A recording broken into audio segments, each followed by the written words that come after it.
Welcome to the latest edition of the Stephen A. Smith Show, coming at you as I love to do every weekday over the airwaves of ESPN Radio and ESPN News. 250 plus markets across the United States of America, plus ESPN Radio on Sirius XM Channel 80, plus ESPN Radio simulcast over the live national television airwaves of ESPN News. Number to call up as always is 888-SAY-ESPN. That's 888-729-3776. The Stephen A. Smith Show is being brought to you by Indeed, used by over 3 million businesses for hiring.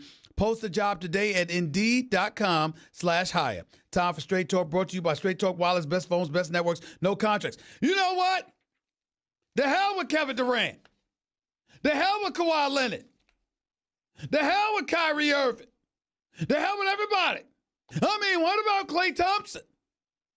Now, obviously, I'm only playing around when I say the hell with those guys because we're talking about very elite players who are superstars that any team would be lucky to have, particularly a team like the New York Knicks, because that's where my interest lies, and that's where I'm opening today's show. I'll get into the Rams being in the Super Bowl. I'll get into this being the anniversary of Kobe's 81-point explosion on the Toronto Raptors and my man Jalen Rose. I'll get into all of that a little bit later on as the show progresses. I got a lot of stuff to get into today. Trust you me. But did you see it? Did you see it?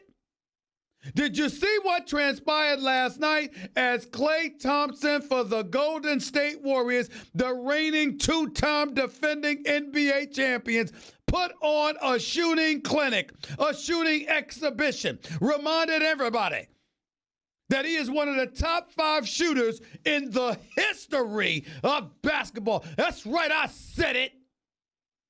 And for all you young whippersnappers that wouldn't know anything about a Jerry West to a downtown Freddie Brown to a Ricky Pierce to a Dale Ellis, you could throw Allen Houston into the equation.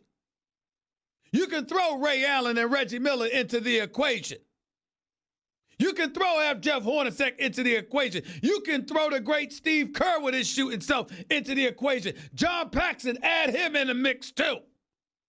Craig Hodges, blackballed from the NBA for reasons we will not get into.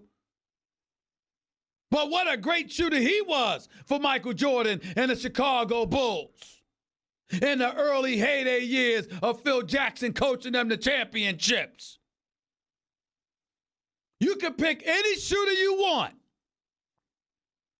But without question, Steph Curry is the greatest shooter in the history of basketball. Period. End of his name ahead of Klay Thompson for one reason and one reason only. If we took away the shot off the dribble and we simply talked about rolling off the screens of picks or set up shots, you could actually make the argument that Klay Thompson is a better shooter than Steph Curry. Now, all around total, in terms of shooting from the left, shooting from the right, shooting from the top of the key, shooting from either wing, shooting off the dribble, shooting standing still, shooting on the run, it does not matter. Steph Curry's the greatest shooter we have ever seen in the history of basketball without question. But if you simply talk about spot-up shooting, or curling off picks and screens and pulling up, I challenge anybody to definitively tell me that there's a better shooter on the planet than Klay Thompson. Definitively. Because only one other person comes to mind, and that would be Steph Curry. I throw Ray Allen and Reggie Miller into the equation in terms of set shots. I do that. But Klay Thompson's right there. Top 5 shooter all time. Take into account the fact that he's 6'7". Take into account the fact that he can defend multiple positions. Take into account the fact that even in this day and age, as a third wheel, he still does what he does. And doesn't it make you ashamed of yourself that you were acting up a few weeks ago when Klay Thompson was in his slump? I said it then, I say it now. I have never been worried about Klay Thompson, ever, about his shot. I don't give a damn about some slump. Him on an off day is a better shooter than most folks on their on days. He's that great. He's that great. This is Klay Thompson, baby. And if I'm the Los Angeles Lakers, let me be the first to say that while I have to look at Kawhi Leonard because he's too great overall. I have to look at Kevin Durant because he's too great of an all-around talent overall. I got news for you. I think a legitimate argument could be made that whether it's the Knicks or the Lakers, that the person who should be targeted first is Klay Thompson. I don't know if the other dudes are obtainable. I personally believe that Kawhi Leonard is going to the Clippers, and I'm scared to death if he ends up going to Brooklyn, because then that means the Knicks are toast. I can't see them getting a Klay Thompson because guess what? If you're in Northern California winning championships with Steph Curry as your sidekick, why the hell would you go to the Knicks? Particularly when you're a talent that needs help because you're not somebody that's a number one option. But if I'm Klay Thompson and LeBron James is in L.A., and I'm Magic Johnson and Rob Pelinka, and I have an opportunity to compromise the Golden State Warriors by taking away Klay Thompson and getting him on a Lakers franchise where his daddy once donned that uniform, excuse me, I'm going to go for that. And I got something else to tell all of y'all.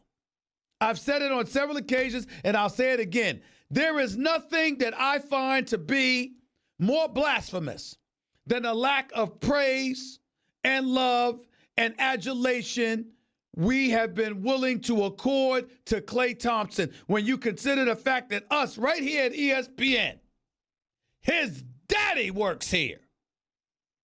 Does an outstanding job as a radio host, 710 ESPN LA. Right here in LA, right there in LA. You got Michael Thompson, who, by the way, helped the Lakers win championships. That's his son. He ain't some damn distant relative, some second or third cousin from your stepbrother or somebody. I'm making fun because that's what Jamie Foxx, known as Cleveland A. Smith, calls me. You my twin on my stepfather's side. Hilarious. That's where that came from. But in all seriousness, you Michael Thompson, you work for ESPN. How is this man's son not far more recognized? I don't say it enough. I mean, I literally have in my mind Klay Thompson wondering whether or not, is he a better shooter than Ray Allen? Is he a better shooter than Reggie Miller? He might be number 2 all time behind Steph Curry. I know Kyle Korver's a great shooter. I know Steve Kerr was great. I know John Paxson was great. But they needed a little bit more help than Klay Thompson. Ray Allen is the smooth stroke out of UConn. And then in Milwaukee and Seattle. I mean, all of these places. Ray Allen was special. Reggie Miller, nothing but love for my brother.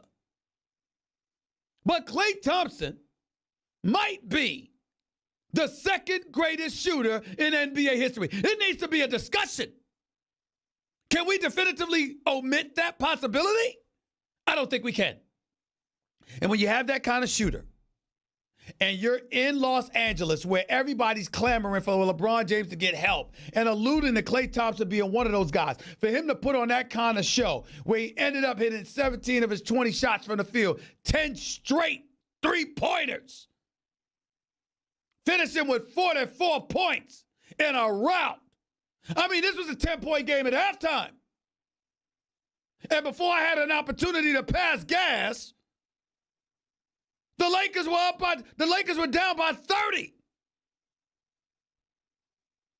Poor LeBron James sitting on a bench with some no-name I don't even recognize trying to talk to him. Not recognizing that the star who can't play yet ain't interested in talking to you when the team is down by 30. With Klay Thompson pulling up from 30. Might want to talk to you. You can't make this up. And I'll tell you something else, and I'm going to go a step further. Y'all can say what y'all want. Y'all can call me all types of crazy. This is one of the other reasons why, if you're the Lakers, you need to trade Brandon Ingram for some equitable assets and then add Carmelo Anthony to the roster on a minimum wage salary. Y'all are just dismissing Carmelo Anthony. I'm not doing that. He has lost a step. He is not what he used to be. He's not the career 24-point-per-game scorer. I get all of that. I understand it. But you can't tell me that with Carmelo Anthony on the same court as LeBron James, getting him open shots, that Carmelo Anthony can't average 15 a night for you on about 44% shooting. I know he shot 40% over the last 2 years. I know he was shooting at 30% a clip from three-point range. I know it hasn't been quite impressive. I know he's lost a step. But I think you have to consider the systems that he was in and the fact that he's not what he used to be. If anybody can make up for that, it's LeBron James. How many times have we seen LeBron James make people look greater? What are the Cleveland Cavaliers now without LeBron James? Last year, they were in the finals. How did Tristan Thompson and the rest of the crew look with LeBron James? How do they look without him? I think these are things you have to pay attention to. And I don't think it can be summarily dismissed. And I don't think for 1 second that you can dismiss what LeBron James could do and, more importantly, would want to do for Carmelo Anthony. LeBron James went to the Lakers to speak up on Melo's behalf because he knows that Melo got screwed over by the Houston Rockets. This is not casting aspersions on Daryl Morey or Mike D'Antoni or anything like that. I have profound respect for those guys, especially Daryl Morey. I'm simply saying when I say the word screwed over, as incendiary as that may sound, here's all I mean by that. D'Antoni never really wanted Melo. Melo never really had a chance in Houston. He's boys with Chris Paul. He and Chris Paul are actually tighter than both of them are with D-Wade and LeBron. Because D-Wade and LeBron is their own clique. Melo and CP3 are their own clique, even though the four of them are all friends. And in Chris Paul's case, he's godfather to LeBron's children. I mean, these are brothers. So I'm not trying to dismiss that. I'm simply saying that as tight as D-Wade and LeBron are, CP3 and Melo are. Did the Houston Rockets consult with consult with CP3 before letting Melo go? No, they didn't care. Which to me speaks to Chris Paul needing to get healthy and going out there and performing so he can have the cachet his greatness warrants. But your greatness don't mean a damn thing if you're not available to display it. And that's his problem. In the case of Melo, let's face reality. Let's look at it for what it is. Melo is a guy, two things you could criticize Melo for. The money appeared more important than winning at times because clearly he went after the money. Denver first, then New York, then after. He should have been a member of the Big Three. It was never supposed to be Bosh. I've told y'all this many times. It was never supposed to be Bosh. It was supposed to be D-Wade, LeBron, and Melo. But Melo took the 5-year guaranteed dollars from Denver, whereas Chris Bosh with D-Wade and LeBron all signed deals in 2007 that gave them an out 2010. Melo didn't do that because he wanted the guaranteed dollars. So he made the mistake chasing the money. But also, I think when we look at LeBron and the physical freak of nature that he is, Melo at 6'8", 240, while he wasn't fat and sloppy, bottom line is he could have taken care of himself physically better. Because I'm not seeing an eradication in the game of Melo. I'm seeing Melo not be in the same physical specimen that he once was because he didn't take better care of his body. That combining with the transition that we've been witnessing with the game and his willingness to hold the basketball and go one-on-one ISO, I think has compromised his success. And I think Melo is at a stage of point right now where two places are ideal for him. Philadelphia, because Jimmy Butler and Joel Embiid, and to a significantly lesser degree, J.J. Redick, needs another person that can shoot the perimeter shot for them because Ben Simmons ain't going to do that for you. That's the one thing he's not going to do for you. Ben Simmons is the second coming of LeBron in the making. He is special. I love Ben Simmons, but he doesn't shoot and can't shoot perimeter shots yet. So you need an additional shooter in Philadelphia. But I'm told Philadelphia, it wasn't really, at least weeks ago, they weren't interested in Melo. I don't know if that's changed. Even though I was at the game last night and didn't speak to them about that, I don't know if that's changed, but weeks ago they weren't interested in Melo. LA is a different ball game because LeBron, having told Melo he needs to be in shape and ready to go if and when called upon, still has to convince Magic and Pelinka to do it. It's not so much that LeBron, from what I'm told, desperately wants Melo in LA. It's that he believes Melo got screwed over in Houston and wants to salvage his reputation and beyond in LA, and is willing to help him do that so long as Melo's willing to put in the necessary work to make that happen. Any way you slice it, I'm here to tell y'all, don't come to me talking to me like Melo is some scrub. Melo is not a number one option. Melo cannot carry the load anymore because he didn't take as good of a care of himself physically as he should have. But Melo can still play. Melo can still ball. Melo can still score. A couple of games this year, of the 10 games that he played in Houston, I think he scored over 20 like 4 of those games. A couple of games he had over 25. I'm sorry. If you're a scrub, you can't do that. So if he were in L.A. with LeBron playing with him, LeBron's going to get him open shots. Don't tell me that Melo can't make some of them. I don't believe that. I believe that Melo can come to L.A., average 15 points a game, and contribute to the Los Angeles Lakers. And I actually think he's a better fit than Brandon Ingram, even though Brandon Ingram is no scrub. He's considerably younger, obviously with a stronger upside because of it. I just don't think L.A. is the ideal situation for Brandon Ingram. LeBron needs shooters. Josh Hart, Kuzma, Melo, people like that. That's what he needs. To pair with the Stevensons and Rondos and Tyson Chandlers. Zubac to center. Zubac can play. I like him. But you need another shooter. And I think Rob Pelinka and Magic should get him, Melo, and I think that would be Melo's very last chance. If it doesn't work out for Melo in L.A., Melo needs to retire. But I don't think he's there yet. I believe enough in Melo. What about you? 888-SAY-ESPN. It's 888-729-3776. I'm telling you right now, of course, Durant and Kawhi Leonard are better. But I'm looking at Klay Thompson. Could you imagine Klay Thompson with LeBron? If I'm the Los Angeles Lakers, I'd go all out to get Klay Thompson. Why waste your energy on Kevin Durant, who talked about it being toxic to play with LeBron? Why waste your energy pursuing Kawhi Leonard when he don't want the glitz and the glamour? He either wants a whole country at his disposal being the number one option in Toronto, or he's willing to go to the Clippers.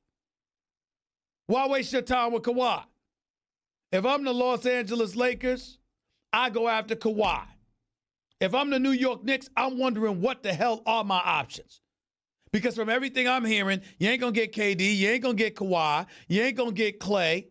Kyrie Irving, you might have to, overpay and give him the super max, you give him the max. But from what I'm being told, he doesn't want to leave Boston. And oh, by the way, I'm looking at Brooklyn, who blew out Sacramento by 29 last night. They're 2 games over 500. LA, I got a very interesting question for y'all. How you feeling about D'Angelo Russell? Oh, him diming out Swaggy P with his stupid, immature nonsense, videotaping him without Swaggy P knowing, costing him his relationship with Ziggy Azalea, by the way, or Iggy Azalea, by the way. We held a lot against D'Angelo Russell for that. I got news for you. Hell with all of that. D'Angelo Russell is playing well. D'Angelo Russell looks a hell of a lot better than Lonzo Ball. So the Los Angeles Lakers got rid of D'Angelo Russell.